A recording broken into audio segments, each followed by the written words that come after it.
శ్రీమాత్రే నమ. జయ గురు దత్తాత్రేయ నమ.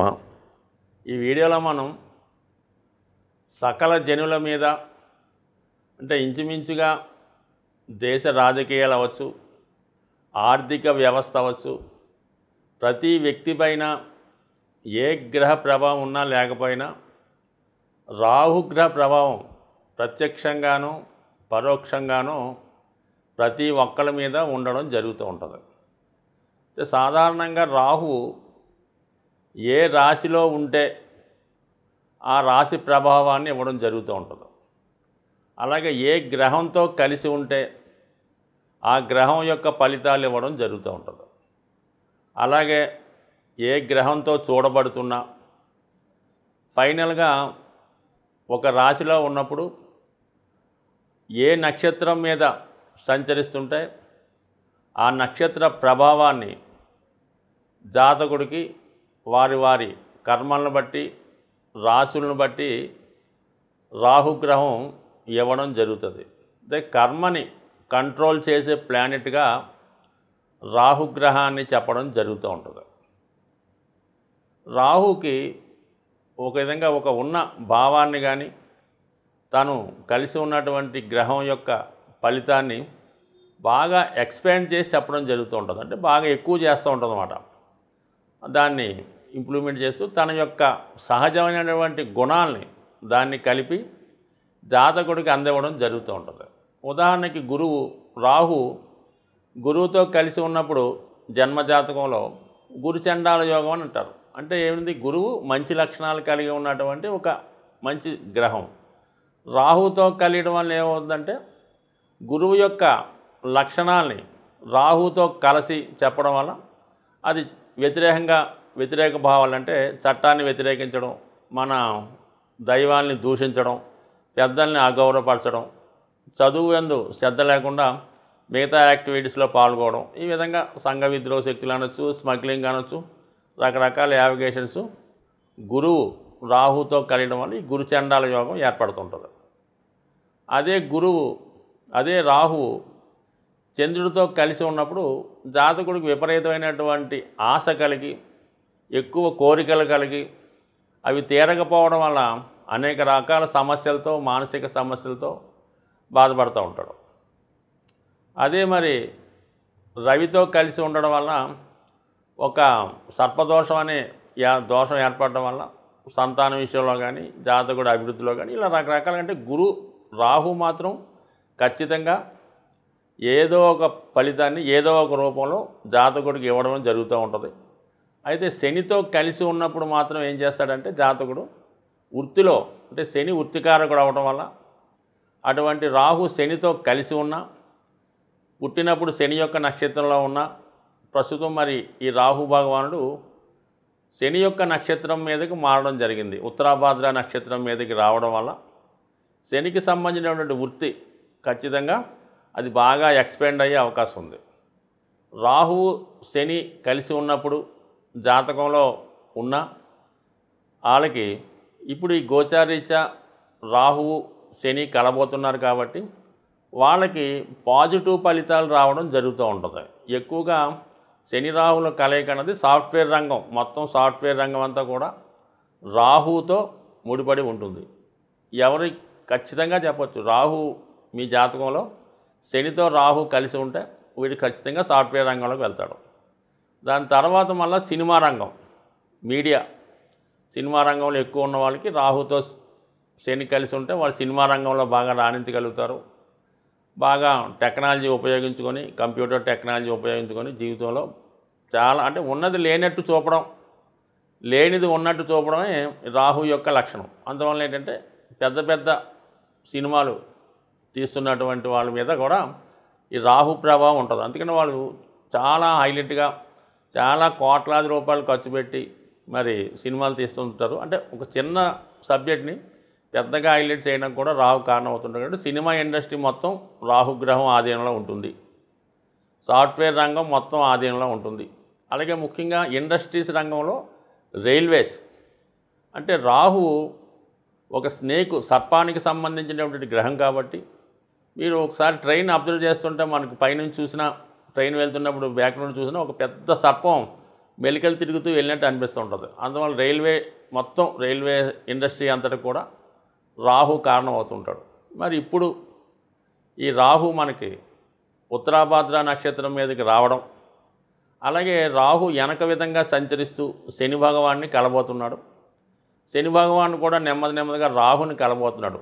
ఆ కారణం వల్ల ముఖ్యంగా మనకి అతి తొందరలో సినిమా పరిశ్రమ, అలాగే సాఫ్ట్వేర్ రంగం, రైల్వే సంబంధించింది చాలా విప్లవాత్మకమైనటువంటి మార్పులు రావడం జరుగుతాయి. ఇప్పుడు వస్తున్నటువంటి ఈ వందే భారత్ ఎక్స్ప్రెస్ రైలు కూడా ఈ రాహు శని త్వరలో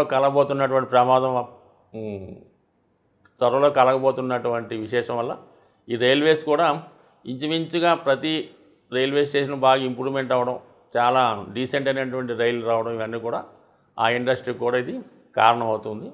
మరి సాధారణ వ్యక్తుల మీద ఈ రాహు మరి ప్రస్తుతం శని నక్షత్రం మీద వెళ్ళడం వల్ల వాళ్ళ వృత్తిలో ఎటువంటి ప్రభావం ఉండబోతుంది అన్న విషయాన్ని మనం రాశుల వారిగా తెలుసుకునే ప్రయత్నంలో ఖచ్చితంగా ఏ రాశి వారికి ఈ రాహు అలాగే శని యొక్క ప్రభావం ఇప్పుడు రాబోయే రోజుల్లో ఉండబోతుంది, అయితే దానికి ఏ విధంగా పరిహారం చేసుకోవాలి అన్న విషయాన్ని మనం ఈ వీడియోలో డీటెయిల్గా తెలుసుకునే ప్రయత్నం చేద్దాం. తులారాశి వారికి రాశ్యాధిపతి శుక్రుడు. ఆ శుక్రుడికి రాహుకి ఏ విధంగా సంబంధం ఉన్నా కూడా జాతకంలో ఏర్పడితే 100% ఆ జాతకుడు ఎంత సాధారణ స్థితిలో ఉన్నా అత్యంత ఉన్నత స్థాయికి తీసుకెళ్ళడం జరుగుతుంది. అయితే జీవితంలో ఏదో ఒక బలహీనత వల్ల సర్వస్వం కోల్పోవడం కూడా జరుగుతూ ఉంటుంది. సో ఈ రాహు ప్రభావం వల్ల ఏంటంటే ఈ తులారాశి వారు, అంటే తులారాశిలో కూడా మనకి స్వాతి నక్షత్రం ఉంటుంది.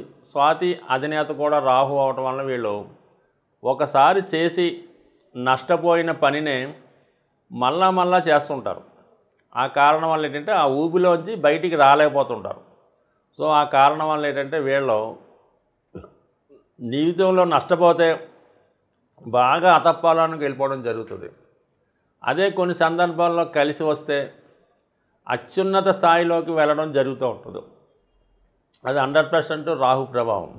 ఇది చాలా వరకు మనకి మన ఎన్టీ రామారావు గారు, పెద్ద ఎన్టీ రామారావు గారి జాతకంలో ఆయన స్వాతి నక్షత్రంలో జన్మించారు, తులారాశిలోనే. లగ్నం కూడా ఇంచుమించుగా అదే నక్షత్రం మీద పడడం వల్ల ఆయన స్థితి మనకి ఏ విధంగా మారింది, ఎంత ఉన్నత స్థాయికి వెళ్ళడం జరిగింది అన్నది మీరు ఖచ్చితంగా చూశారు. అయితే ఏ విధంగా ఒక బలహీనత వల్ల ఆయన ఇబ్బంది పడడం కూడా జరిగింది. సో ఏదైనా ఈ శుక్రుడు రాహు సంబంధం, ఈ రాశి వారికి రాహు మాత్రం ఖచ్చితంగా ప్రస్తుతం 6వ స్థానంలో ఉంటూ యోగకారకుడైనటువంటి శని నక్షత్రం మీద వెళ్ళడం, ఇవన్నీ జాతకుడికి మీలో ఉన్నటువంటి టాలెంట్కి 100% విశేషమైన గుర్తింపు రావడం జరుగుతుంది. మీలో కనీసం ఒక 10% టాలెంట్ ఉంటే అది 100% యాక్టివేట్ అయ్యి మీ యొక్క రెమ్యునేషన్ పెరుగుతుంది, మీ యొక్క స్టేటస్ పెరుగుతుంది, సంఘంలో మీ యొక్క గౌరవం పెరుగుతూ ఉంటుంది. సో అలాగే ఇదే సమయంలో మరి ఈ కాంబినేషన్ ఉండగా సుమారుగా ఇది మనకి ఒక 6 నెలల పాటు ఉంటుంది అటు ఇటుగా. ఈ సమయంలో ఈ రాశిలో ఉన్నటువంటి రాజకీయ నాయకులకి అనూహ్యంగా వాళ్ళకి అర్హతను మించిన పదవి ఈ సమయంలో వచ్చే అవకాశం ఉంది.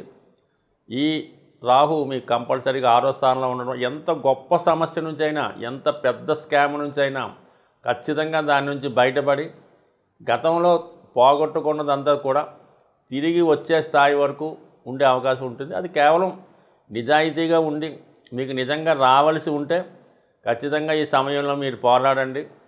మీరు పోగొట్టుకున్నది ఏదైనా ఈ సమయంలో రాహు మీకు తిరిగి తెచ్చి ఇవ్వగలుగుతాడు. కాబట్టి మరి ఇది ఒక అదృష్టంగా భావించవచ్చు.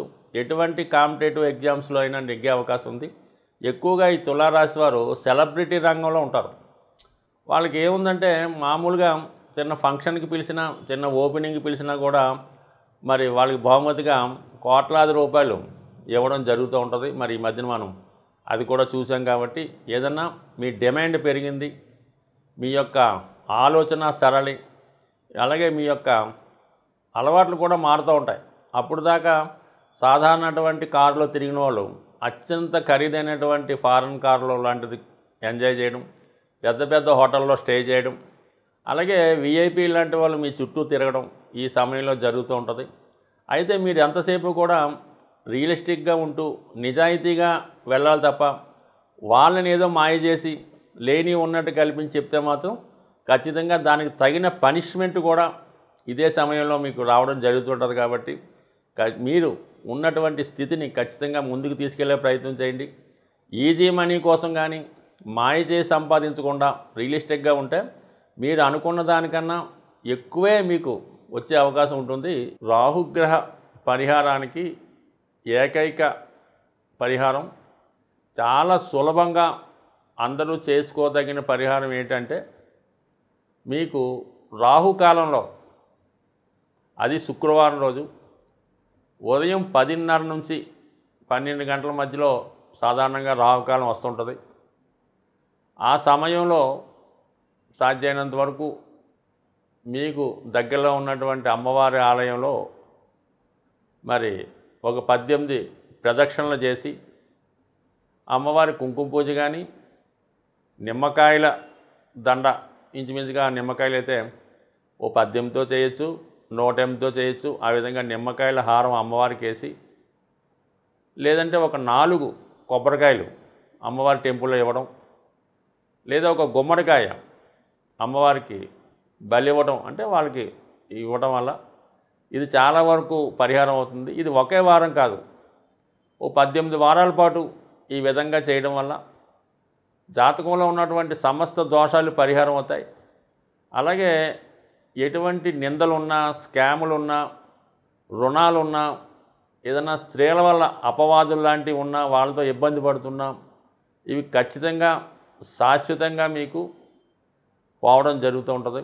ఇంకా కొద్దిగా ఎక్కువ ఇబ్బందులు ఉన్నవారు, అవకాశం ఉన్నవాళ్ళు మరి ఏదైనా ఒక పుణ్యక్షేత్రంలో, ముఖ్యంగా శ్రీశైలంలో కానీ, విజయవాడలో కానీ, అక్కడ నిత్యం చండీ హోమం జరుగుతూ ఉంటుంది. అలాగే బాసర్లో కానీ, ఎవరికి దగ్గర ఉంటే వాళ్ళు ఆ టెంపుల్లో చండీ హోమంలో పాల్గొనడం వల్ల ఖచ్చితంగా ఇంకా పరిహారం అంటూ 100% జరిగే అవకాశం ఉంటుంది. మీరు స్వయంగా పాల్గొకపోయినా మీ శ్రేయోభిలాషులు, మీ తల్లిగారో తండ్రి గారో వాళ్ళన్నా పాల్గొని మీరు ఈ చండీ హోమం చేయించుకోవడం వల్ల కూడా ఈ రాహు యొక్క దోష పరిహారమై మీకు ఉన్నతమైనటువంటి స్థితి రావడం జరుగుతూ ఉంటుంది.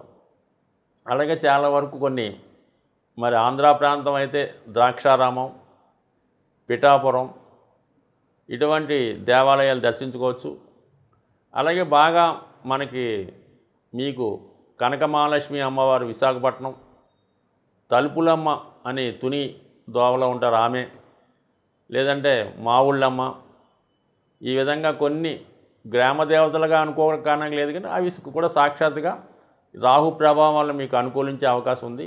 అలాగే అన్నవరంలో ఉన్నటువంటి వనదుర్గ 100% మీరు ఒకసారి వనదుర్గ దేవాలయాన్ని దర్శించి అక్కడ చేస్తున్నటువంటి పౌర్ణమి రోజు చేసే చండీ హోమంలో పాల్గొనడం వల్ల కూడా రాహు ప్రభావం అనేది 100% మీకు తగ్గి మంచి పాజిటివ్ ఎనర్జీ రావడం వల్ల మీకు నిజాయితీగా, హ్యాపీగా, ఆనందంగా బ్రతికే విధంగా ఉంటుంది. రాహు నిరంతరం ఒక భయాన్ని కలిగిస్తూ ఉంటాడు.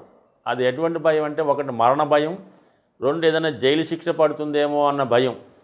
సో ఈ 2 భయాలు ఎవరికైతే ఉన్నారో వారు ఖచ్చితంగా ఒకసారి ఈ వనదుర్గ ఆలయాన్ని దర్శించి విధి విధానంగా పూజించుకోవడం వల్ల ముందు ఈ భయం నుంచి బయటపడే అవకాశం ఉంది. స్వస్తి.